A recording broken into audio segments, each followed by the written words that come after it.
BGS Tulungagung Channel, yes. Selalu.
Saya di dunia pendidikan, baru 5-7 tahun ini saya bisnis.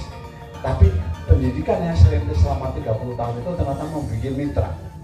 Maka dengan Pak Hadi ini teman saya baik, kunci seorang bisnismen adalah nomor satu adalah network atau koncone akeh. Network musuh itu di dalam teori bisnis ada sekitar 42%, itu nomor satu, network. Kalau temannya banyak, alhamdulillah insya Allah kita akan jalan. Kedua, kreativitas dan inovasi. Itu tiga. Terima kasih. Yang pertama kami sampaikan selamat datang kepada Cak Yusron. Kenapa saya Cak?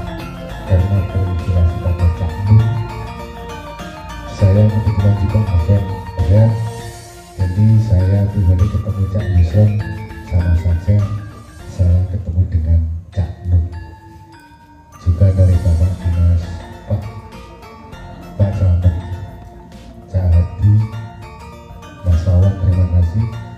Jadi sedikit banyak yang disampaikan oleh beliau dari pembicara tadi kita semua sudah sedikit banyak mengerti, walaupun ada juga yang perlu kita tanyakan nanti. Tapi pada saat ini saya ingin bertanya pada Cak Hadi. Mudah-mudahan loncengan di batik dari Gayatri bisa diterima kalian. Yang ingin saya tanyakan, apakah warna dari batik Tulungagung identik dengan coklat dan hitam? Juga dari garis, kenapa berjumlah 9? Apakah itu juga ada arti tersendiri? Mohon nanti dijawab. Semoga kita semua bisa mengerti. Terima kasih. Itu saja. Saya tertarik tadi berkaitan dengan program usaha yang ada di ini ya Pak ya, di pegunungan ataupun nah menurut saya itu pun juga kedepannya pasti memiliki perubahan-perubahan tertentu untuk cara mengajar dan acuan apa yang nantinya mungkin ataupun silabus ya Pak ya istilahnya, sehingga silabus itu sebagai acuan untuk dasar mereka ataupun dari sisi Pak Yusron sendiri untuk mengajari mereka biar supaya nanti ke depannya mereka memiliki suatu inovasi-inovasi ataupun cara belajar mereka itu yang mungkin kalau di sekolah-sekolah itu kan saat ini mungkin tidak ada ya, misalnya salah satunya pertanian kan bagaimana cara untuk mengajar, ataupun nanti pastinya lahan yang dibutuhkan oleh Pak Yusron itu pun juga sangat besar seperti itu ya Pak Yusron. Nah ini yang menjadi pertanyaan itu mungkin apakah nantinya di setiap tahun itu acuan ataupun silabusnya itu ada perubahan-perubahan dengan konteks bahwa setiap tahun ataupun beberapa tahun ini pasti ada perubahan-perubahan yang pasti kita akan mengikuti perkembangan zaman seperti itu. Baik, terima kasih. Assalamualaikum warahmatullahi wabarakatuh. Di mana dia punya kedaulatan atas apa yang dia miliki. Misal, kalau tadi intinya tidak mampu untuk bikin inovasi. Yang kedua, yang jadi sasaran sekarang ini adalah pupuk. Apa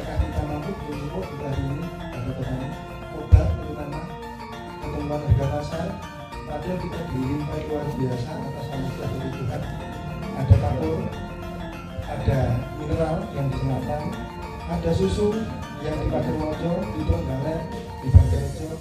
Masa kita tidak bisa mampu untuk mengolah itu semua? Jadi pupuk unggulan dan obat-obatan untuk kedaulatan pangan yang ada di Kabupaten Tulungagung khususnya ada. Nah, tetapi permasalahannya adalah bagaimana nanti seandainya ada salah satu orang atau mungkin sejumlah orang yang mampu bikin ini semua, tapi ada jaminan secara politik dan keamanan khususnya dari pemerintah. Sekian yang bisa saya sampaikan. Assalamualaikum warahmatullahi wabarakatuh. Bapak kan tadi mengatakan selama 7 tahun bisa seperti mengajak gitu. Nah, yang saya berapa? Apakah Bapak itu sebelumnya sudah punya ini atau punya tutor ataupun bisnis juga? Kalau menurut saya kalau kita itu otodidak, saya mengalami sendiri bagaimana otodidak dengan modal pesanan saya akhirnya ya entah kemana, hasilnya gimana, mana juga karena mungkin kurang manajemen juga, benar juga karena ya belum punya ilmunya yang sedetail Bapak. Mungkin itu saja. Bagaimana melatih pelaku pasar dengan inovasi.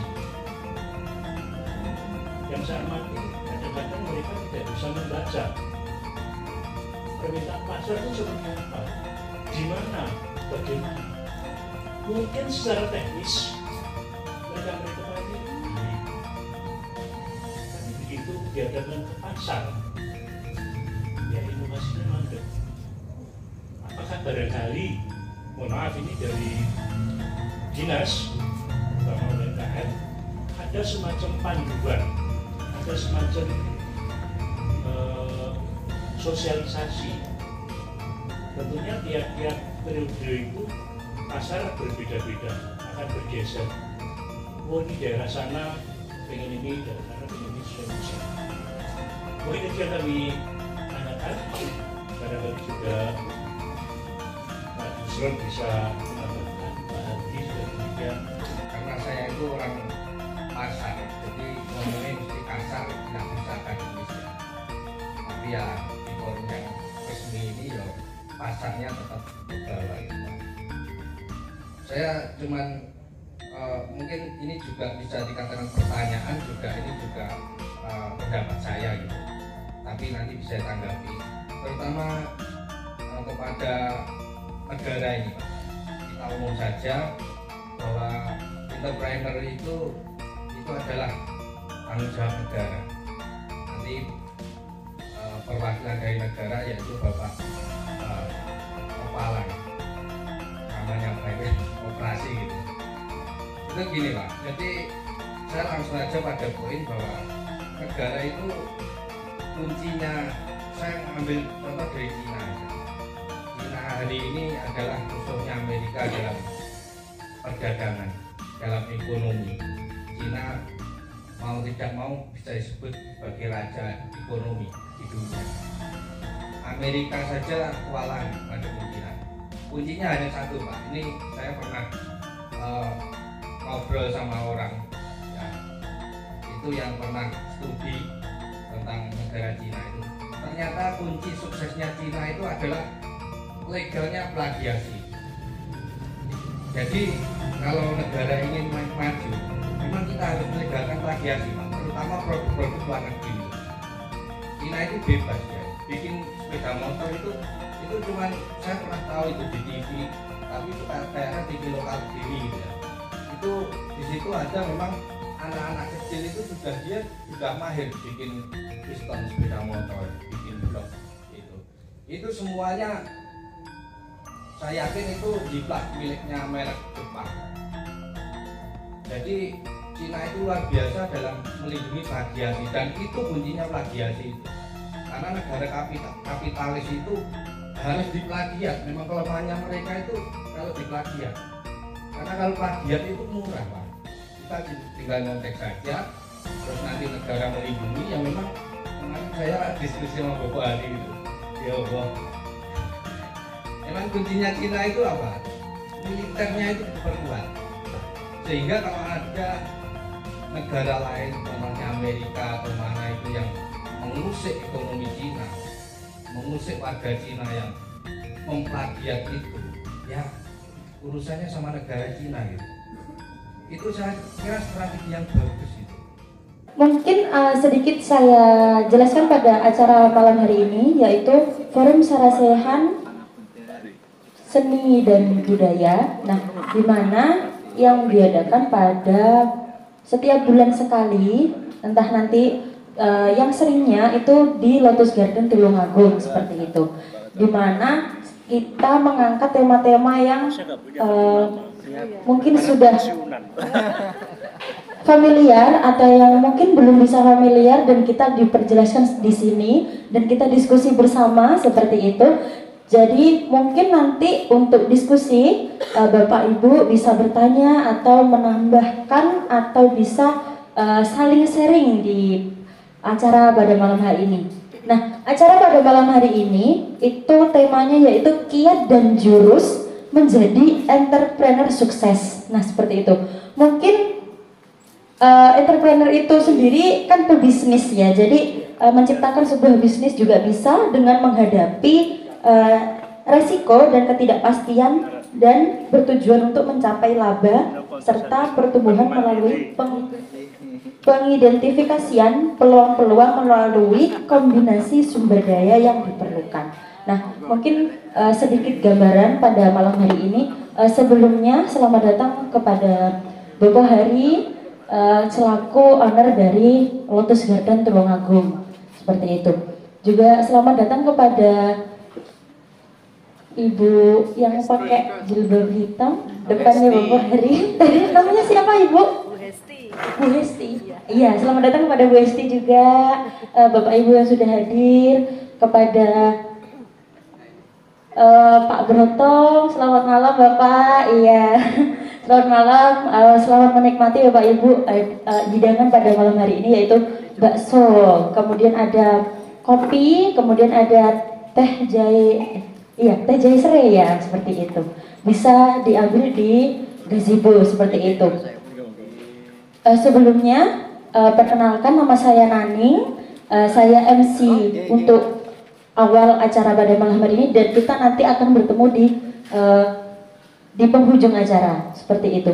Mungkin untuk pertama bisa Bapak Hari Yuwono hadir di hadapan kita atau di depan kita untuk menyampaikan sepatah dua kata. Monggo Bapak, dipersilakan. Atas perkenannya kita dapat dari sini bersilaturahim sambil berbincang. Kami katakan berbincang karena kami kok kepingin lebih banyak diskusinya. Jadi nanti trigger dari video ini apa yang perlu kita diskusikan sesuai tema tadi, apa tadi? Pinter itu ya. Jadi kita pinter jadi mau pinter. Bener itu mbahnya bener. Jadi bener bisa belum tentu bagus. Bener di sana ada bobolan iji setengah hasil dari perbankan, ada Bapak Kepala Cabang Bank Mandiri Pak Taufik nih, sebelahnya Bu Hesti tadi Pak. Langsung sebelahnya tadi sudah salaman tapi belum tahu namanya. Ini sedaya dengan tidak mengurangi hormat kami, selamat datang di Lotus dalam acara gathering pada malam hari ini. Yang memang masih sedikit yang hadir, mudah-mudahan nanti bisa bertambah semarak. Jadi sangat terhormatlah kita malam hari ini ketahuan tamu-tamu dari beliau-beliau pakar-pakar yang berkenan hadir di malam hari ini, yaitu yang saya katakan tadi pinter bener tadi ya. Oh, bahasa Inggris. Aku nggak bahasa Inggris. Pebisnis aja. Ya itulah. Jadi orang pinter jadi orang yang bener, itulah. Kalau menurut pendapat saya ini. Jadi kalau kita dengan siapa kami mencoba membangkitkan semangat ini, bahwa kita ini hidup di dunia ada sumber kekayaan alam. Sumber kekayaan alam itu ada yang terbarukan, ada yang tidak terbarukan. Dan yang tidak terbarukan itu akan habis. Contohnya tambang. Kalau yang terbarukan, ya bisa hasil laut dan lain-lain. Nah, kalau sudah habis, anak cucu kita nanti dari mana mendapatkan sumber daya itu? Habis kan? Lahan makin banyak penduduk makin mengecil. Intinya harus ada intensifikasi supaya panennya 1 hektar sekarang mungkin sekitar 6-7 ton, nanti bisa sampai 10 dengan lahan yang ada, dengan pertanian modern, hidroponik dan ponik-ponik lainnya itu ya, mudah-mudahan dari nanti barangkali bisa dipikir oleh beliau-beliaunya ini supaya kita semangat bagaimana kita menghadapi masa yang akan datang. Sumber kekayaan alam kita habis. Jadi kalau pertanian intensifikasi mungkin, kalau laut ya masih bisa ya berkembang. Dan ini harus kita kita berdayakan karena 3/4 dari wilayah kita ini laut. Tapi yang makan ikan laut, hasil laut, udang itu hanya sebagian orang karena mahal. Lu kenapa kok mahal? Karena ngomai diwi loh. Ini mungkin bisa nanti ditanyakan ke beliau-beliau ini barangkali sampai ke sana kan. Jadi itulah yang kami ingin menggugah kenapa malam ini diadakan acara dengan tema seperti tadi itu. Tujuannya jangka panjang nanti sumber daya alam itu akan habis. Kita bagaimana? Kebetulan saya tadi ke gunung ya, ke Panampian, terus ke Pagerwojo pulang.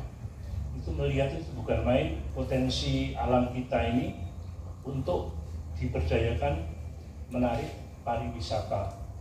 Tulungagung itu istimewa sekali, punya gunung, punya laut, yang istimewa lagi punya sungai yang pelin-pelan. Sungai pelin-pelan itu kenapa?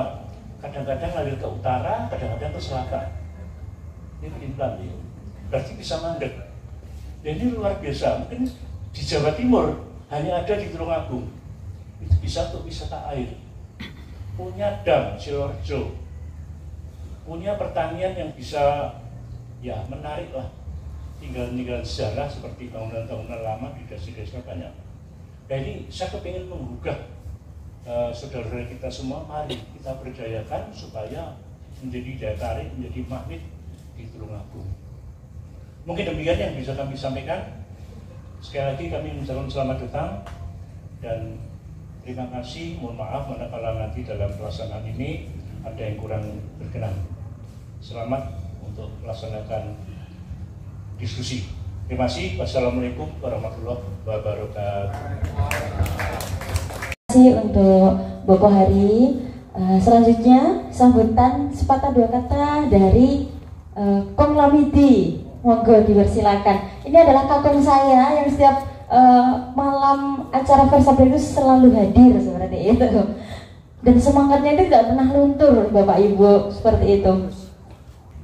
Nuwun sewu, kula kebagian miwiti pepanggihan yang dalu menika sekapur sirih sedahipun. Saderengipun kepareng matur dhateng panjenenganipun Bapak Hari, rasa terima kasih yang tak terhingga kagem para rawuh ingkang lenggah wonten ing ngajeng menika. Wonten ing ngaso panjenengan sampun cumadya egati badhe paring samudayanipun serba keilmuan. Kados mangke kula sumangken dhateng para bapak ingkang menika ingkang kacibat paring minangka pemeran narasumber. Bapak Wawan. Lah menika remaja penerus perjuangan bangsa bidang budaya. atau menika adik-adik ingkang dereng pesta sekedar perkenalan bilih wonten ingkang dereng pesta persis kalian kula menika dapuk kula sakmangke wonten Carik veteran cabang Tulungagung sekretaris.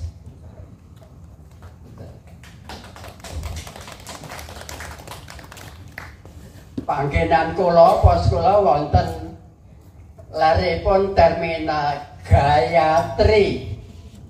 Ya menika adik Haji menika Gayatri.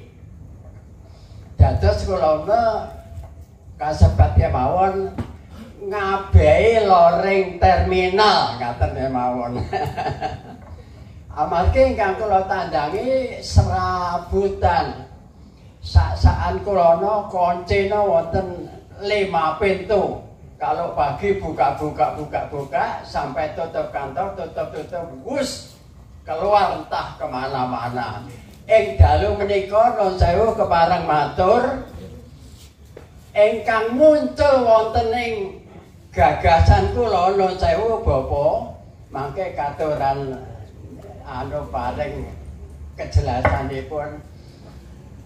Dalam situasi yang sekarang ini kita diwarnai dari Sabang sampai Merauke, Ipolres, Sosbud, Hankamnas ini merupakan infrastruktur yang mengatur kehidupan bangsa Republik Indonesia. Keadaan sekarang ini, maaf, ini bukan saya berarti ngomong tentang politik. Tapi saya tidak bisa seperti ini kalau tidak mengerti politik. Saya bukan orang politik. Jadi Ipolres Sosbud Hankamnas keadaan sekarang yang merupakan infrastruktur kehidupan untuk mengatur hidupnya bangsa Indonesia ini sekarang ini sedang diporak-porandakan. Ini adik-adik ini yang perlu waspada. Maaf, tuturipun simbah, waspada, awas, waskita. Ini waspada, awas, waskita.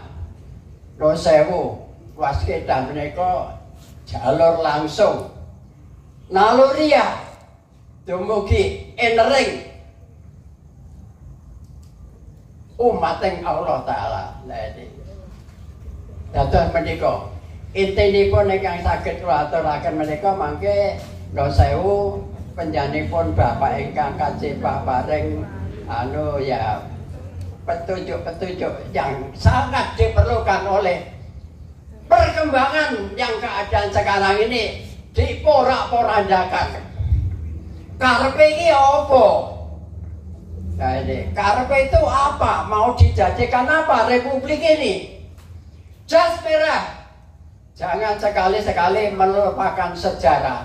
Mosok bocah nom-nom saiki arepe lali karo mbae-mbae. Ya ini adik saya yang muda dari Ringin 7. Ini yang paling depan ini. Beliau itu selalu nyudeng-nyudeng mbah piye, apa nih yang dipiyek nih? Wong ada mbah kok khawatir. Jangan khawatir, si Mbah Angin ingin tetap bersama Tuturi Handayani. Wassalamualaikum warahmatullahi wabarakatuh. Selamat mengemban tugas Boya.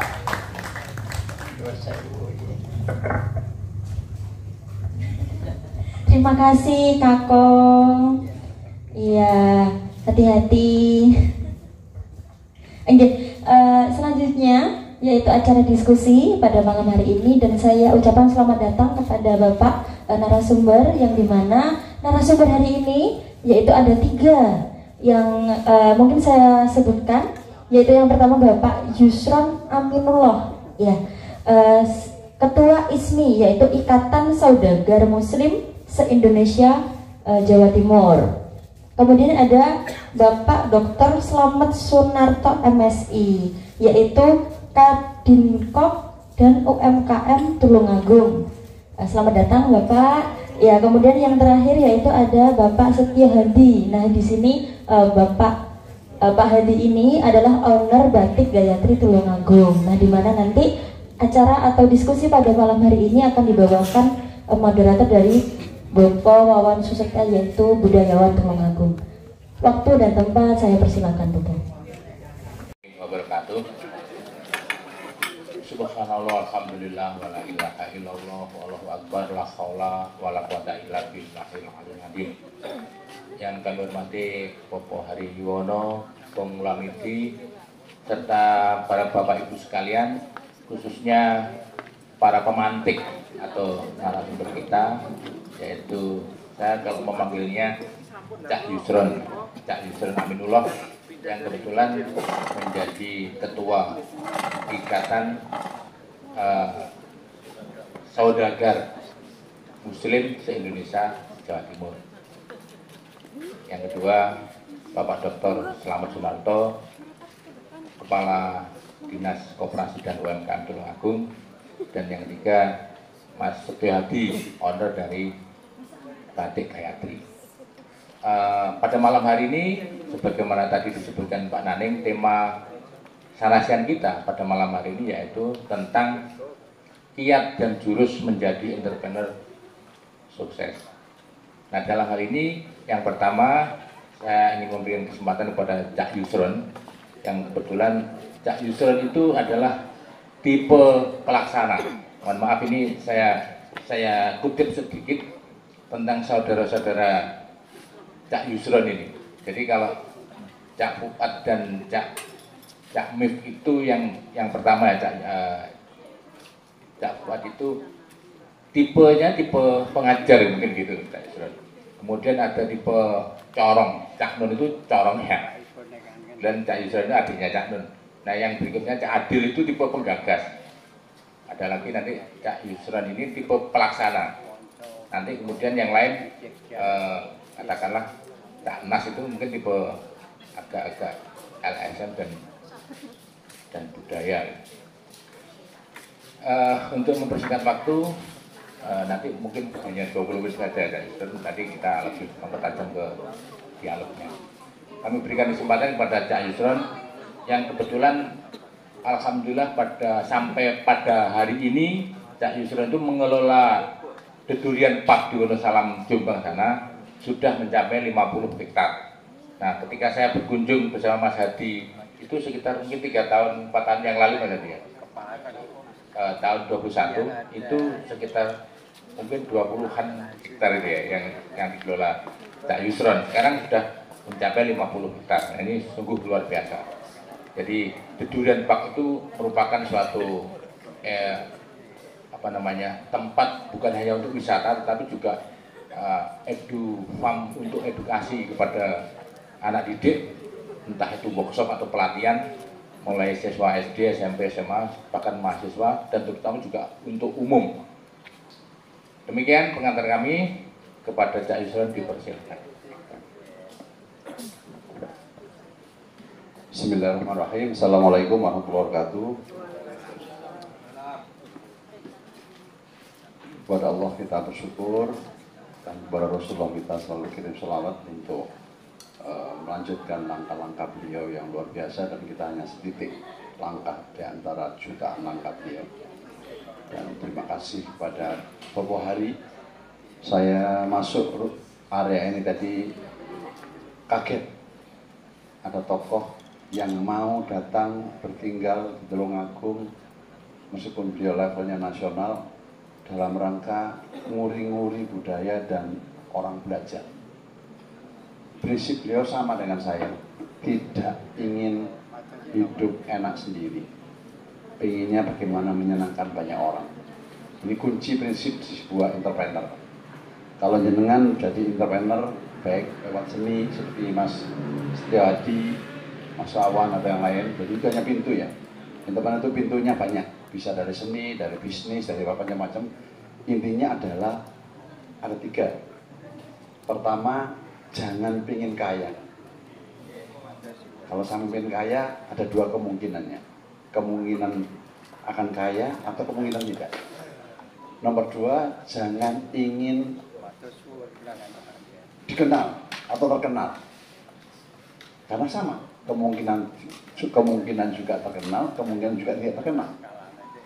Nomor tiga, pengen sukses. Itu juga kemungkinan sama. Kemungkinannya sukses, kemungkinan tidak. Maka ditata hati kita. Seperti Bapak Hari sudah membuktikan, saya baru masih muda, masih 60 tahun, masih merintis. Itu membuktikan bahwa ternyata Tuhan itu, Allah itu memberi apa yang kita inginkan. Saya tidak berkeinginan ingin kaya, enggak. Sejak awal saya tidak pernah. Meskipun kemudian bisa menambah karyawan hampir setiap bulan. Dulu karyawan saya 10, Bapak Hari lanjut 20, sampai hari ini Allah menghadirkan saya punya karyawan, orang yang bekerja sama kami hampir 200 orang. Itu bertahap dari pelan-pelan. Apakah kalau punya karyawan 200 Allah tidak mencukupi? Mencukupi. Meskipun akhir bulan harus dipikir kira-kira 300 juta, 400 juta, tapi Allah mencukupi karena kita nggak ingin kaya, pengennya adalah manfaat banyak orang. Kalau kemudian pengen terkenal, hati-hati pengen terkenal. Karena terkenal itu bisa juga banyak orang terkenal cepat, jatuhnya juga cepat banyak. Jadi nggak usah pengen terkenal. Apakah kemudian kalau kita punya karyawan banyak, hidup kita manfaat untuk banyak orang, kemudian kita tidak terkenal? Insya Allah terkenal itu kecil, bukan sesuatu yang begitu besar, kecil sekali. Saya, Mas Wawan tahu, seorang pendidik, 20 tahun saya di dunia pendidikan. Baru 5-7 tahun ini saya bisnis. Tapi pendidikan yang saya rintis selama 30 tahun itu ternyata membuat mitra. Maka jenengan Pak Adi ini teman saya baik. Kunci seorang bisnismen adalah nomor satu adalah network atau koncone akeh. Network nomor satu. Itu di dalam teori bisnis ada sekitar 42%. Itu nomor satu, network. Kalau temannya banyak, alhamdulillah insya Allah kita berjalan. Kedua, kreativitas dan inovasi. Itu 30%.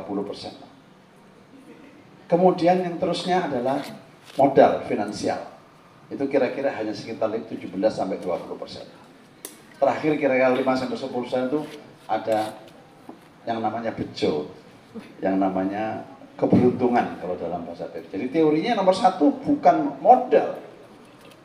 Nomor pertama adalah network, jaringannya banyak. Mas Wawan tahu jaringan saya banyak. Saya bekerja bersama jaringan. Saya bikin contoh-contoh konkret ya supaya kita tidak di awal angan ya Mas Wawan ya. Mas Wawan Pak Hadi pernah pameran batik Mas ya di tempat saya. Kira-kira tahun berapa Mas? Tahun 2021 pameran batik di gunung bayangin. Pameran batik di gunung kan aneh. Sopo sing teko gitu. Tapi ternyata alhamdulillah yang datang banyak. Jaringan kita banyak, ya ada yang beli mas ya, alhamdulillah ya ada yang beli, 1-2 yang beli. Artinya tidak penting di mana kita berada, kita akan dicari orang kalau jaringannya banyak. 2022 puncak pandemi,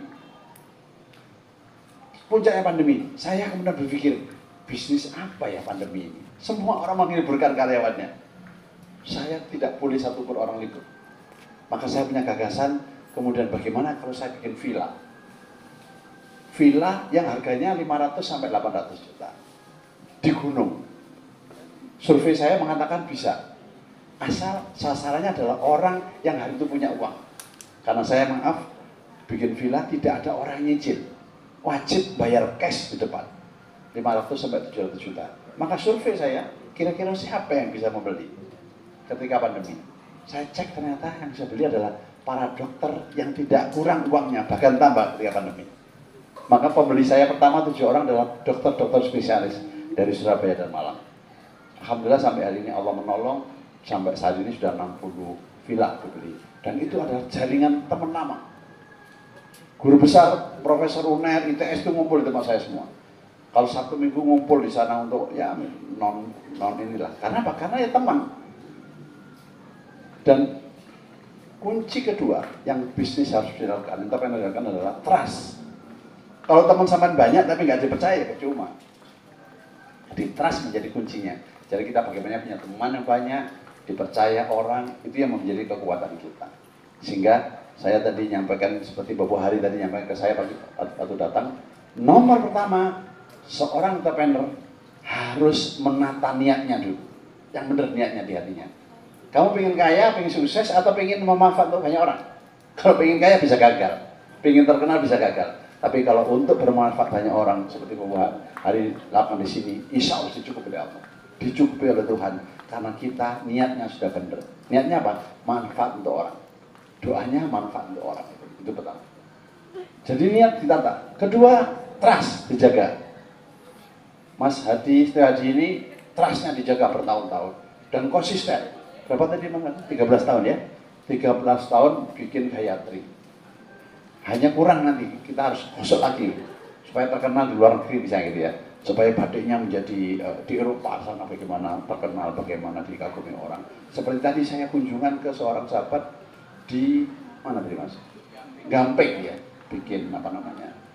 Bikin apa? Marmer ya, marmer, kemudian ternyata di Wisma Tulungagung seperti Bapak Hari tadi bilang ada potensi alam luar biasa. Ada tanaman-tanaman yang sudah ratusan tahun yang dikelola di Gampeng ini saya lihat. Semua ekspor ke Eropa, semua ekspor mereka yang tidak ada harganya di sini, tapi di sana ternyata sangat mahal. Lagi-lagi kreativitas, jaringan network yang dilakukan teman-teman dari Gampeng itu. Dan saya ketemu teman-teman ini karena mereka rajin datang ke tempat saya. Jadi sudah 2 kali datang ke tempat saya. Kewajiban saya membalas hutang dengan silaturahmi. Ini saya kira kuncinya. Jadi nanti kita bisa diskusi panjang. Jadi nata niat yang benar, fokus, harus tidak boleh pindah. Kadang-kadang orang kan pindah ya, sedikit pindah. Terus anak muda ini saya sarankan juga jangan cepat pengen sukses.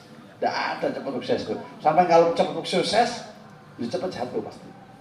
Tidak ada teorinya cepat sukses. Kalau sama tahu di flying of apa itu namanya? Sekarang orang-orang cepat kaya itu cepat kaya, tapi jatuhnya ya cepat. Orang-orang yang kaya itu tidak ada kecepatan. Tidak bisa disuruh cepat. Pokoknya saya sukses cepat, tidak bisa. Harus butuh tahan lama, proses panjang yang harus diikuti ya. Nah, yang menjadi kunci adalah bahwa kita ini kemudian ditunggu orang. Kalau didatangi orang, kita datang ke orang itu senang. Itu prinsipnya bisnis. Tapi kalau saya datang ke orang, terus orang yang ngomongin, datang lagi orang ini. Ada apa lagi gitu ya. Itu berarti orangnya nggak senang dengan kita datang ya. Nah ini menjadi kuncinya. Menjadi kunci. Kalau kita datang orang senang, itu keren. Berarti kita punya modal besar untuk maju. Kita datang, pikiran kita diterima orang. Energi kita diterima orang. Itu menjadi kekuatan yang luar biasa.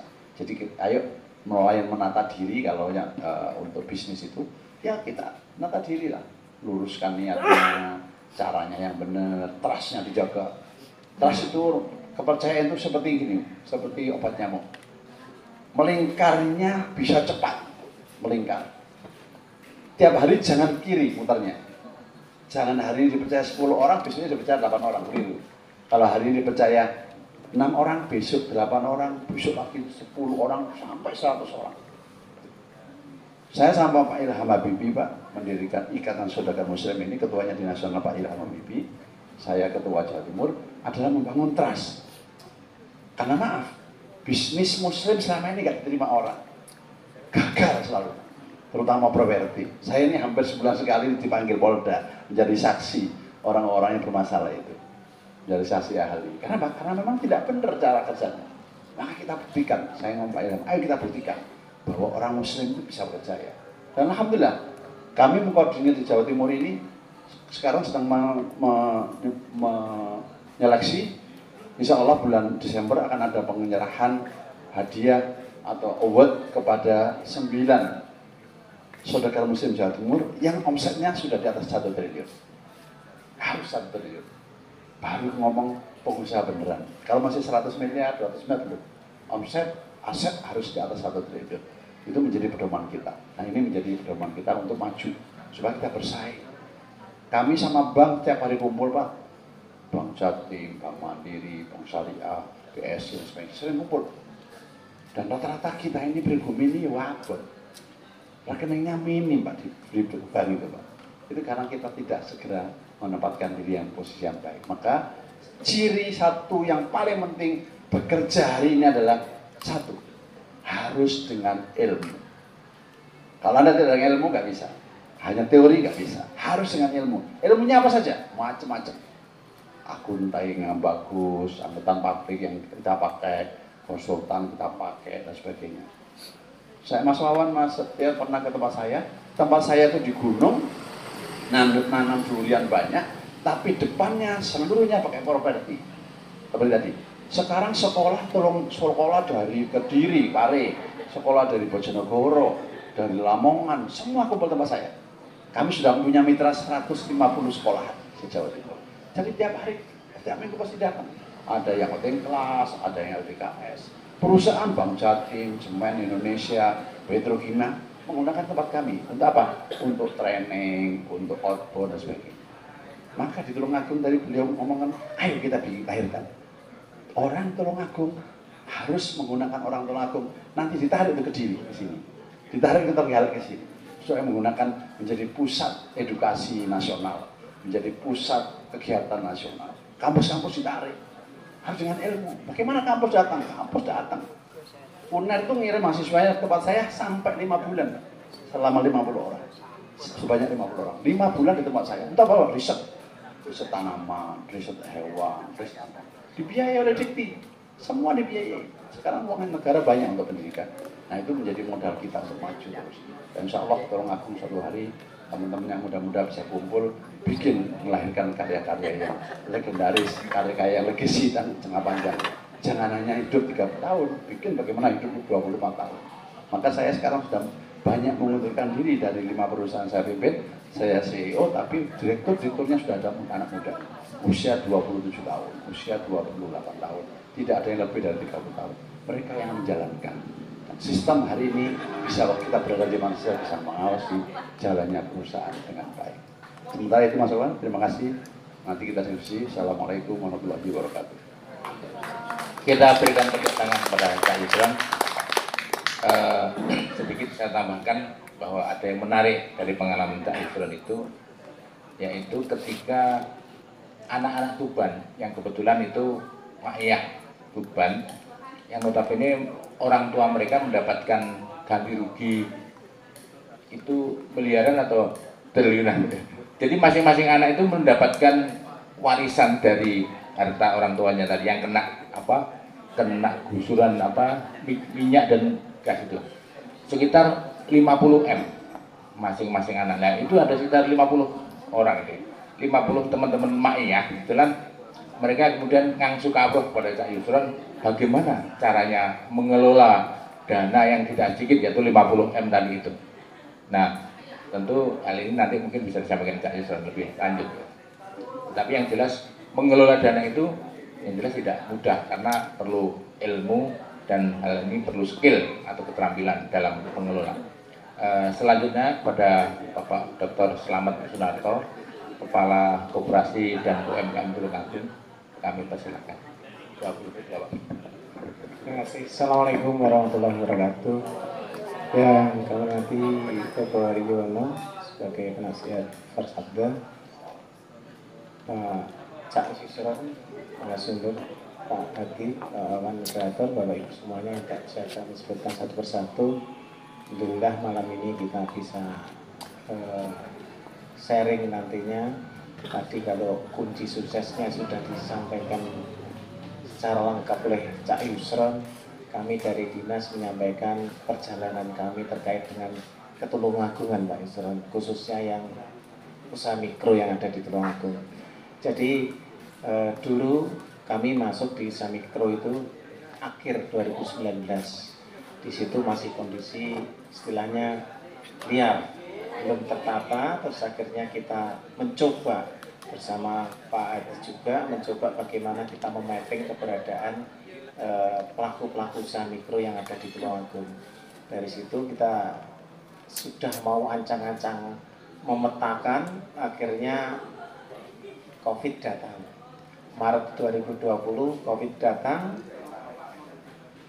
kondisi sudah tidak stabil, akhirnya dengan berbagai program dari pemerintah, salah satunya BPUM, santunan produktif Presiden untuk usaha mikro, di mana kita akhirnya bisa memapping itu, akhirnya terdata buy name buy address sejumlah 139.385 itu pelaku usaha mikro, dan akhirnya mendapatkan BPUM untuk Tulungagung itu dulu bantuannya kita rekapit 283 miliar karena dampaknya luar biasa, namun yaitu konsekuensinya memang dari sisi ekonomi ambruk minus 3,51. Nah, perjalanan waktu akhirnya COVID sudah perlahan-lahan hilang, akhirnya kita bisa recovery.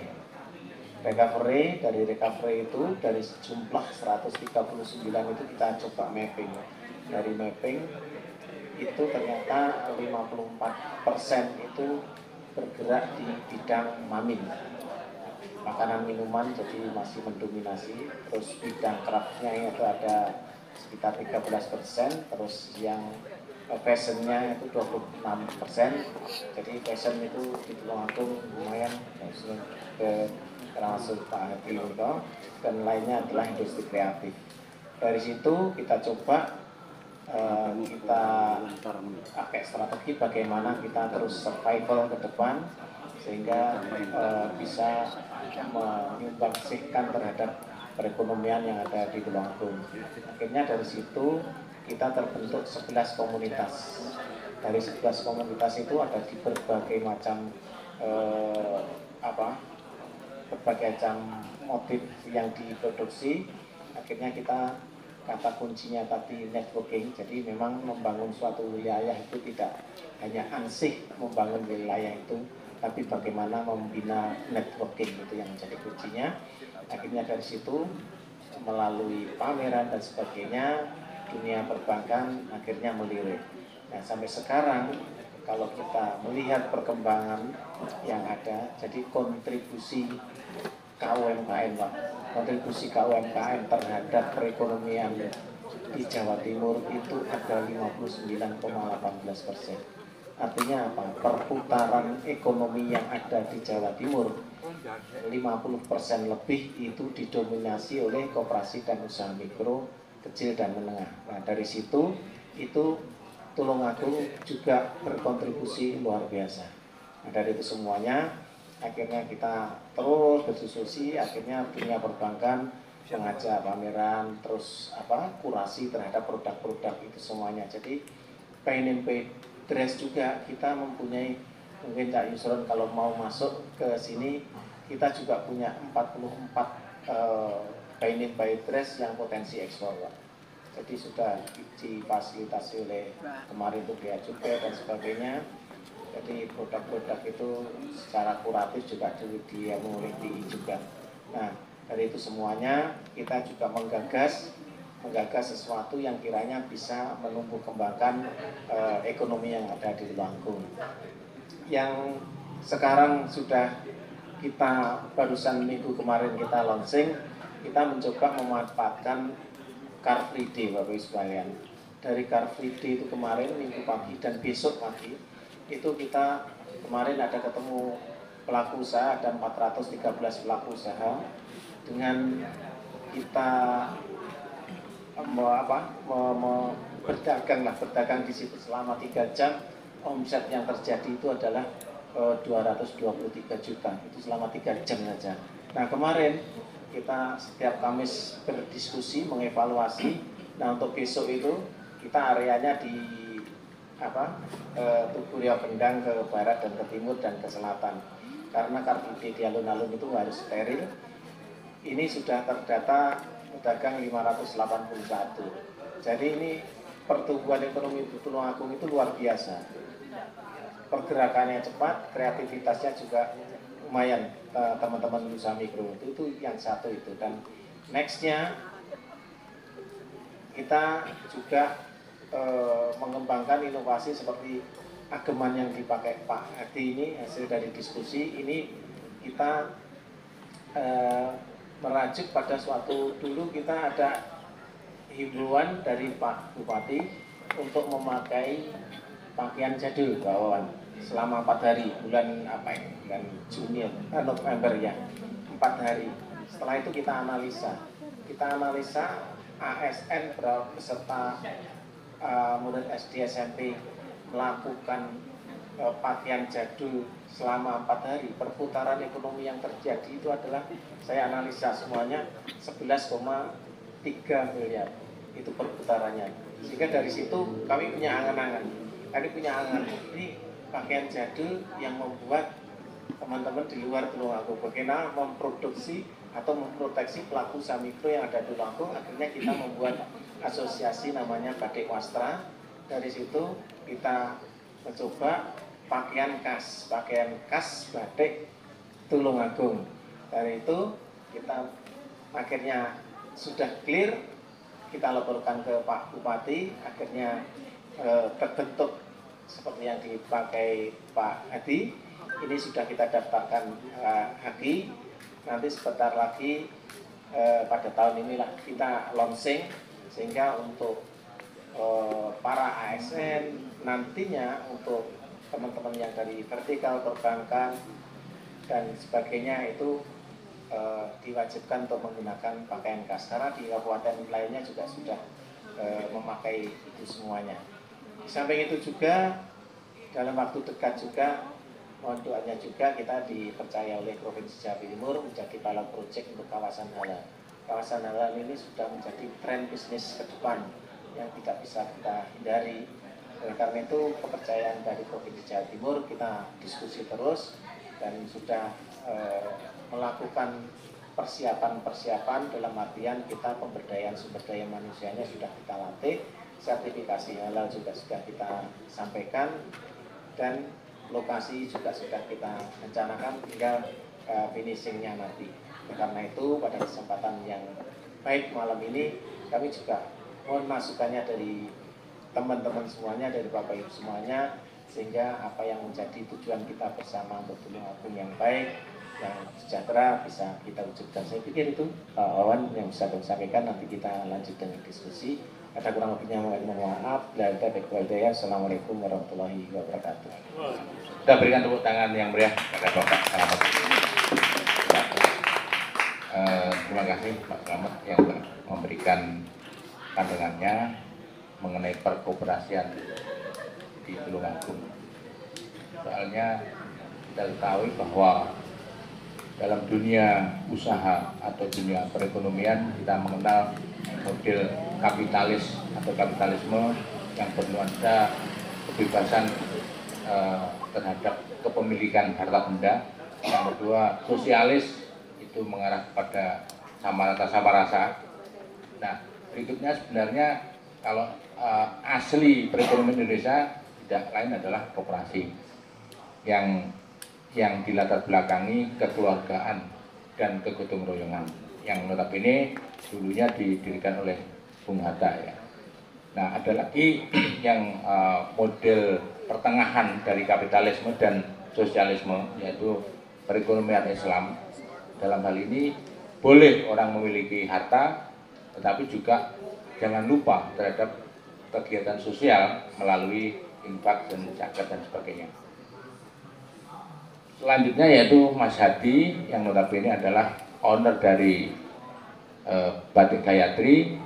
Sebagaimana yang kita ketahui, Mas Hadi ini sangat cukup gencar ya, terutama akhir-akhir ini dalam melakukan ekspansi tentang produk batiknya, terutama yang sekarang lagi dipakai oleh Mas Hadi. Ini tadi saya tanya namanya Batik Lurik Bumi Lawatan. Bumi Ngerowo. Jadi Bumi Ngerowo dengan Lawatan itu sebenarnya juga mirip-mirip sejarahnya hampir mirip. Jadi ini Batik Lurik Bumi Ngerowo yang insya Allah nanti bulan September Pak ya akan di launching secara resmi. Berikutnya kepada Mas Hadi, bagaimana tentang upaya melestarikan atau berkarya dalam bidang batik yang selama ini ditekuni oleh Mas Hadi, terutama di Batik Gayatri. Silakan. Bismillahirrahmanirrahim. Assalamualaikum warahmatullahi wabarakatuh. Selamat malam. Salam sejahtera. Terima kasih waktu yang diberikan, dan ucapan terima kasih juga kepada Bapak Ari Yuwono yang memberikan tempat dan segala sesuatunya, dan beliau ini memang tadi yang disebutkan Cak Yus sangat care terhadap seni dan budaya dan memberikan wadah tempat ini untuk berkreasi dalam bidang budaya. Demikian. Saya dalam hal ini memberikan kiat, menjadi kiat dan jurus menjadi entrepreneur, dan itu ya saya rasakan dalam perjalanan 13 tahun berjalan ini, alhamdulillah masih bertahan. Dan awal mula yang ya artinya dalam perjalanan menempuh menjadi seorang entrepreneur itu yang notabene kita mencari segala sesuatunya itu dengan kreasi kita. Dan saya di bidang batik berinovasi bahwa dalam prinsipnya secara teknik pengerjaan itu tradisional, tapi secara pengembangan motif itu saya gali dari potensi-potensi yang ada di Tulungagung.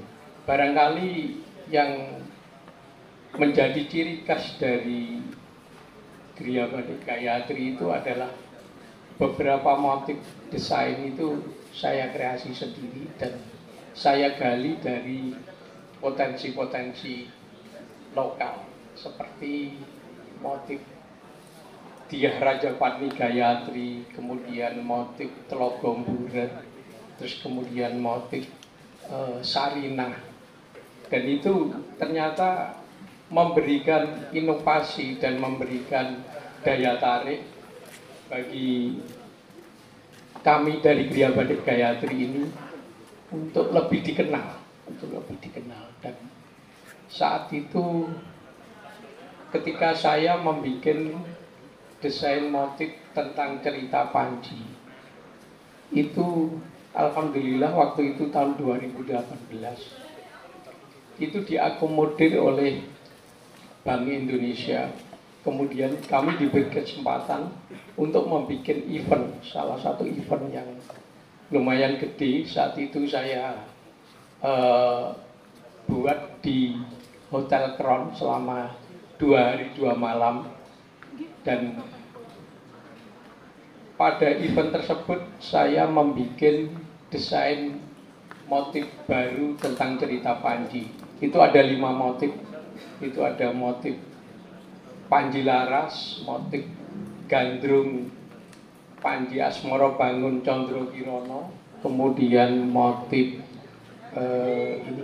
Tetabuan, motif Bedak Kalas, dan satu lagi motif Angkling Dharma. Nah, dari situlah kemudian seperti sebuah titik balik kami tahun 2018 saat itu semakin dikenal, dan kami beberapa kali diajak oleh Bank Indonesia untuk bikin event di luar kota juga, diajak pameran, dan kemudian ya dari entrepreneur itu kalau Cak Yusron menyebutkan itu kadang-kadang ada hambatan dan kita bisa mengatasi itu ketika pandemi datang. Begitu 2019 sampai 2020, 2021 itu nyaris tidak ada pameran sama sekali. Jadi kami seperti surut. Kemudian tiba-tiba Cak Yusron itu mengundang kami tahun 2021 pada bulan Juni, tidak salah pada bulan Juni, bahwa saat itu ada event ulang tahun 2 tahun ya Cak Yus, 2 tahun The Durian Park. Kami diundang untuk pameran. Alhamdulillah saya menyambutnya dengan senang gembira dan kami diberi kesempatan untuk mengikuti event tersebut, pameran di gunung di Wonosalam, dan alhamdulillah tamu-tamu datang, dan kemudian ada salah satu desainer Ibu Lia Afid dari Surabaya saat itu mengakomodir batik kami, batik beberapa desain waktu itu, dan kemudian berikutnya beliau malah pesan dari motif kami dan dijadikan fashion di situ. Itu perjalanan tahun 2021. Terus kemudian pandemi alhamdulillah semakin hilang, kemudian kami terus berkarya menjadikan motif-motif yang baru dari potensi lokal yang tadi saya sebutkan itu memberikan bahwa Gria Batik Gayatri lebih dikenal. Terus kemudian tahun 2019, tahun 2020 kita berjalan dengan seperti biasanya. Terus kemudian ada salah satu event yang pada saat itu digagas oleh, ya difasilitasi Dinas Koperasi. Itu event kita mendatangkan ini Pak Selamat, waktu itu Miss Swiss, yaitu tahun 2022. Lah, setelah pasca event tersebut, kami dari para pengrajin itu yang sebelumnya berjalan sendiri-sendiri, kami berkomunitas menjadi sebuah asosiasi, yang Asosiasi Batik dan Wastra Tulungagung. Dalam perjalanan waktu kemudian kami memgagas sebuah motif yang alhamdulillah akhirnya diakomodir oleh pemerintah daerah nantinya menjadi motif batik khas Tulungagung yang bernama motif lurik Buming Rawa yang saya pakai ini.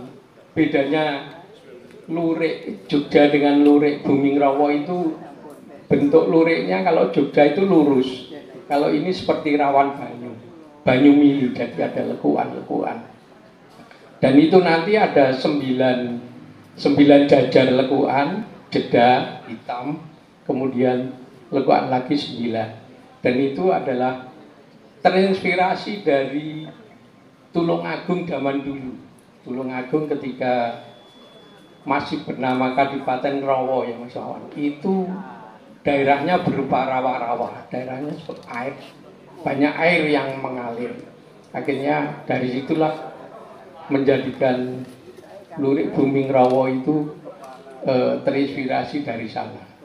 Dan ini nanti setelah launching, kita sudah mulai produksi saat ini. Begitu di launching, nanti bisa digunakan seluruh masyarakat Tulungagung, baik ASN maupun dari anak-anak sekolah, dan mudah-mudahan ini menjadi berkah bagi kami pengrajin batik dan wastra. Anggota dari Asosiasi Batik dan Wastra itu berjumlah 20 anggota dari pengrajin, dan ini nanti kita bisa mengcover semuanya untuk produksi secara keseluruhannya. Demikian saya kira masalah itu nanti diteruskan dan diskusi lebih lanjut. Assalamualaikum warahmatullahi wabarakatuh. Kita berikan tepuk tangan yang mulia pada Mas Hadi yang telah memberikan pandangannya pada sesi yang ini. Teman-teman, sebelum dilanjutkan dialog atau diskusi, nanti silakan teman-teman memberikan tanggapan atau komentar atau bertanya atau mungkin memprotes. Jadi kita terbuka. Nah, sebelum itu kami informasikan terlebih dahulu kepada Cak Yusron dan Pak Slamet bahwa di Lotus ini ada kegiatan rutin yang dilaksanakan oleh teman-teman di sini. Misalnya selain Sarasian Porosabda ini, tiap bulan selama ini sudah berjalan 3 tahun, 4 tahun mulai pandemi ya. Jadi tiap bulan mengadakan sarasen seperti ini.